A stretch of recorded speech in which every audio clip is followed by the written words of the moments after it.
कैसे हो आप सभी। होप सो आपको पिछला क्वेश्चन समझ आ गया होगा। आज हम करेंगे पार्टनर्स कैपिटल अकाउंट। ये दो तरह के होते हैं, एक होता है फिक्स्ड कैपिटल अकाउंट, एक होता है फ्लक्चुएटिंग कैपिटल अकाउंट। ठीक है, अगर आपको क्वेश्चन में दिए हैं कि पार्टनर्स के कैपिटल अकाउंट फिक्स्ड है तो दो तरह के अकाउंट बनते हैं, capital account and current account. पर अगर आपको क्वेश्चन में दिया है या कुछ भी नहीं दिया हुआ, फ्लक्चुएटिंग अकाउंट तब बनता है, उसमें बनता है कैपिटल अकाउंट। तो मेनली क्वेश्चन में क्या होता है कि कुछ भी नहीं दिया होता कि पार्टनर्स के कैपिटल अकाउंट कैसे हैं, तो हमने कौन सा अकाउंट बनाना होता है, फ्लक्चुएटिंग कैपिटल अकाउंट। मतलब हमने उस क्वेश्चन में कैपिटल अकाउंट ही बनाना होता है अकेला। ठीक है, अब जैसे ये देखो फ्लक्चुएटिंग कैपिटल अकाउंट का आपको फॉर्मेट दिख रहा होगा। ए और बी दो पार्टनर्स थे ना हमारे पास, तो सबसे पहले हम लिखेंगे बाय बैलेंस BD। इसमें हम लिखेंगे पार्टनर्स की कैपिटल कितनी कितनी थी। तो इसमें आपने ध्यान रखना है कि जो पार्टनर्स को देना है वो क्रेडिट साइड आएगा और जो उनसे लेना है वो डेबिट साइड आएगा।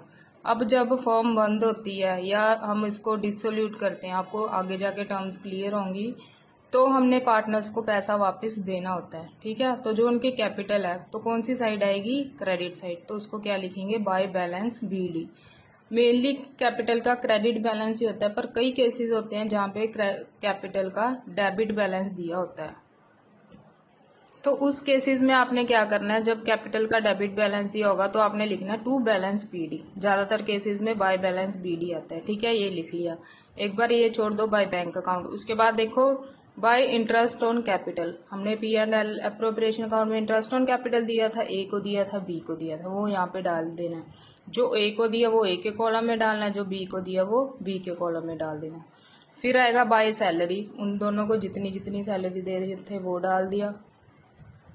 फिर हमने देखा था कि प्रॉफिट एंड लॉस अप्रोप्रिएशन में उनके अकाउंट में प्रॉफिट ट्रांसफर किया था, तो by profit and loss appropriation account की जगह वो दोनों चीज़ें आ जाएंगी। फिर आते हैं डेबिट बैलेंस और उसके बाद आती है डेबिट साइड। ठीक है, एक तो आएगा डेबिट साइड टू ड्राइंग्स, एक आएगा इंटरेस्ट ऑन ड्राइंग्स। ठीक है, ये चीज़ हमेशा याद रखनी है। अब हम देखते हैं कि जब फिक्स्ड कैपिटल अकाउंट बनाने हैं, करंट अकाउंट में क्या चीज़ें आएंगी, कैपिटल अकाउंट में क्या चीज़ें आएंगी। कैपिटल अकाउंट में सिर्फ कैपिटल की एंट्री आएगी, जैसे बाय बैलेंस BD। पर अगर कोई पैसा विड्रॉ हुआ है कैपिटल से तो वो एंट्री आ जाएगी। अगर कोई एडिशनल कैपिटल इंट्रोड्यूस हुई है तो वो कैपिटल आ जाएगी। आज के लिए इतना ही। कल के क्लास में हम दोनों केसेस के क्वेश्चन करेंगे, फ्लक्चुएटिंग कैपिटल अकाउंट के और फिक्स्ड कैपिटल अकाउंट के।